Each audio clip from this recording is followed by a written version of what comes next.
Great, thanks very much. So I think I was given an opportunity to do a slideshow, or sounds like my holiday pictures, do a presentation or do a product demo.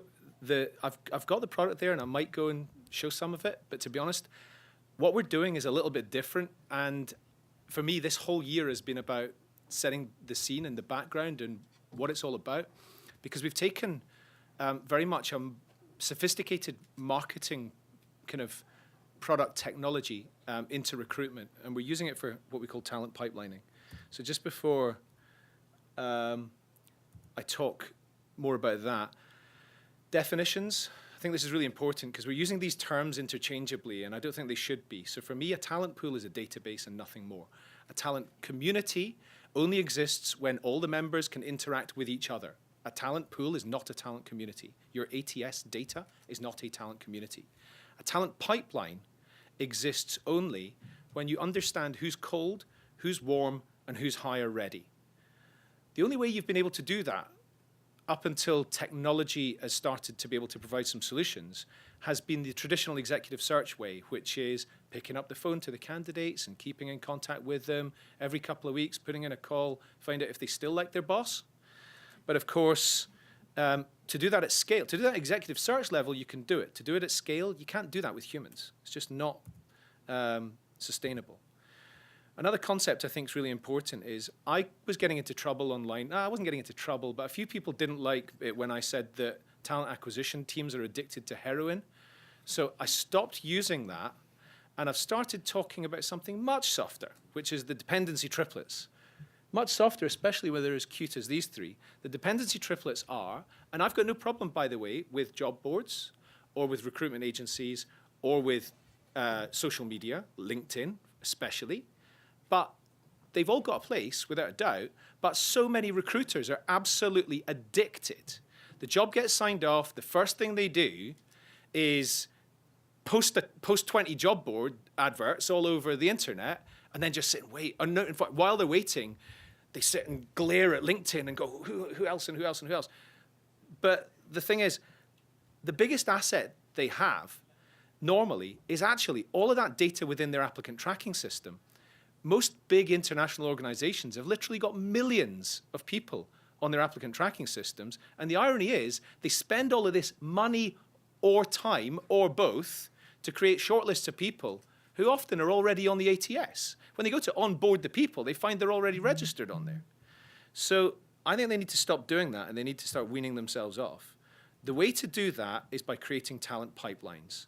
Another important concept I need to explain is about most recruitment marketing is what we call net fishing. And the definition of net fishing, the success of net fishing, is a big catch.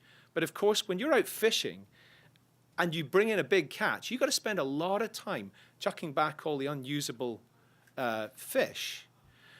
We believe in the concept of spearfishing, which only occurs when you really understand who are the people that are motivated right now to work for your organization and obviously have the right skills and abilities. When I started in recruitment in 1999, recruitment marketing, recruitment content could only make candidates aware about an opportunity through, say, press adverts, newspapers, trade publications. That was really it. There wasn't much else you could do to make candidates aware about opportunities. And there was certainly nothing you could do to really educate them about your business or help them more deeply consider what does the coffee taste like. So candidates had to hold hands with a recruiter at a very early stage in the process. Great for recruiters, for me back then, because I spent all my time with the best candidates that were coming to me at an early stage, and I would nurture them on a one-to-one and achieve influence at that early stage. Now, however, recruiters basically don't have that opportunity, and they don't have that opportunity because we've now got an abundance of information online, accessible, like in our pocket. Candidates can go through the awareness stage by seeing a job advert or a LinkedIn post or something like that. They can go through the education stage by looking at a career site. They can go through the consideration stage by looking at Glassdoor, by looking at LinkedIn, by looking at the Muse, by looking at all sorts of other great sources of rich information about, is that person that I would be working for actually a bastard Or actually, are they really a good person? So they can find out all this great information online. Now, because of that, candidates don't make themselves available until much, much later in their decision-making. They don't make themselves known as an applicant until much, much later in the decision-making. Okay, so you've got HR directors telling talent acquisition teams, everyone's online, we need to direct source everything and fill it all in 2 seconds. But the problem is, direct sourcing necessitates that you go out and bring in your own shortlist, but according to LinkedIn, no more than 20% of people are actually in the market for a job opportunity. So what that means is that most people are no further than the awareness phase. They might not even be in the awareness phase. They're not ready for an approach. Okay? The people in the education phase, they're probably not ready for an approach because they're still trying to warm up to, are you a business I might be interested in working with? Okay? But when you understand who's at which phase, and you can see who's in the consideration phase, and specifically who's getting to the point of they're looking at job descriptions, they're looking at the hiring manager on social media, but they haven't yet applied. When you know that information, direct sourcing teams can reduce massively the amount of time that they spend on going out and talking to people who just aren't ready. So how do you get this information? You get this, well, I'll tell you in a second how you get this information, but here's a quick demonstration of what that means. So if you've got, say, 200 candidates, 180 of them are Johns, who are maybe opening an email, maybe clicking on a link, but not doing much else. But the other 20 are the Janes, who are opening emails, clicking links, looking at your careers page, looking at your hiring manager on LinkedIn, looking at your Glassdoor page, doing a whole load of things that are way beyond your career site to try and understand what does the coffee taste like. You've got an amazing asset of data, which means that the recruiters can filter all the candidates, understand who the Janes are, keep nurturing the Johns, and focus their expensive human time on actually approaching the Janes. Massively better returned outreach to response back from candidates. To do this, we recommend segmenting your content, and we recommend segmenting your content according to the stages of the pipe that the different candidates are at.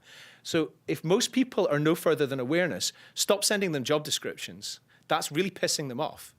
Send them content which is like industry insights, talent development, career advice.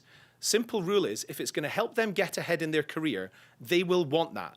Even if it's not in a career with your business, even if they love where they work and they maybe never want to leave, they still want that content.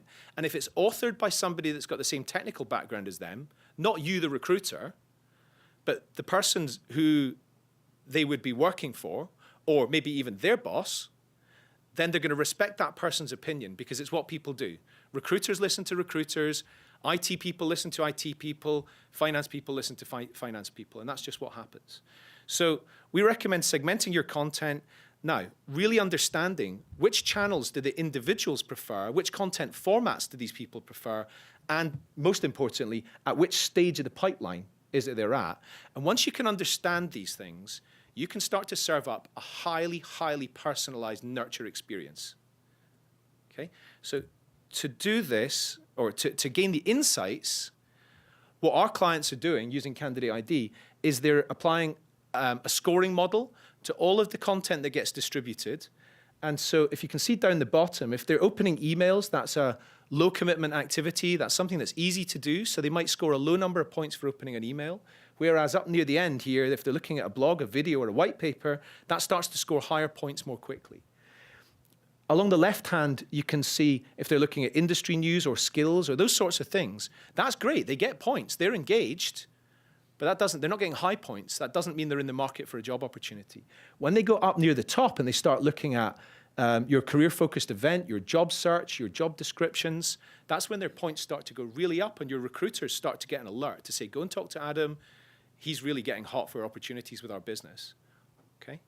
So that's how we go about doing that. So the distribution of content through Candidate ID out onto multi-channel, onto all sorts of different formats and different places on the internet, not just your career site, is all tracked, and it's tracked through cookie tracking, IP recognition, and another technology we have called Fingerprint, because what Fingerprint does is it allows businesses to track people across different devices. And what we see happening is our clients are sending out content to people while they're on their way into work, like 7 in the morning. They're looking at it on the train, on their mobile. They get into the office. They don't do anything for about 8 hours. They get home, and then they go and look at it on their laptop. So we're tracking people across different devices as well. Okay.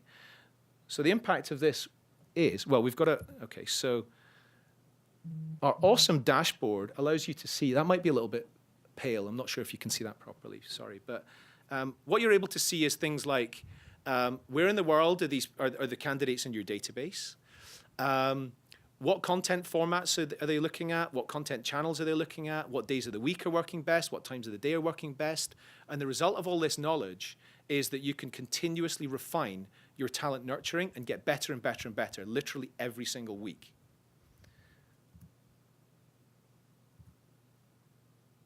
And when the recruiters are, the vacancy comes up, they can go on to Candidate ID, and they can filter all the candidates by, say, software engineers with experience in PHP, based in London.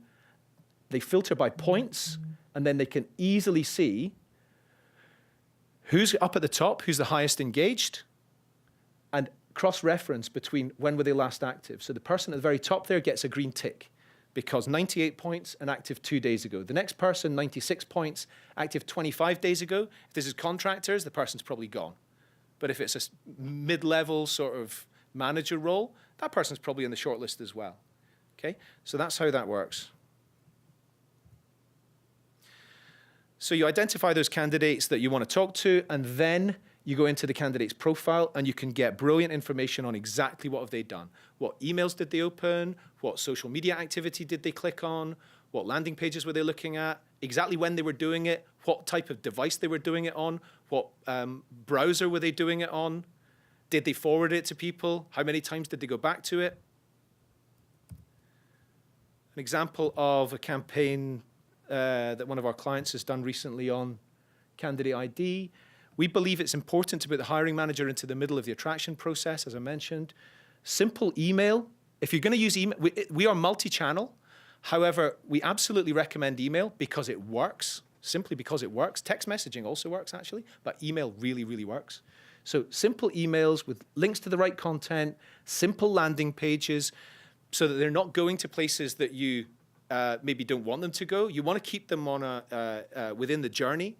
You want to lay breadcrumbs. You want to leave a trail for them and lead them where you want them to go. Big buttons so that they keep pressing, especially on mobile. A couple of other examples. Results from this, really simple. Stream 1, 2983 people turned into 116 hire-ready candidates. Stream 2, 2848 turned into 37. Stream 3, 2801 turned into 114 hire-ready candidates. That's about 300 candidates from just under 3,000 of a basically dead database. This was all people on the applicant tracking system who hadn't been spoken to for over a year. They didn't know anything about these people. It's just a good example of how it works.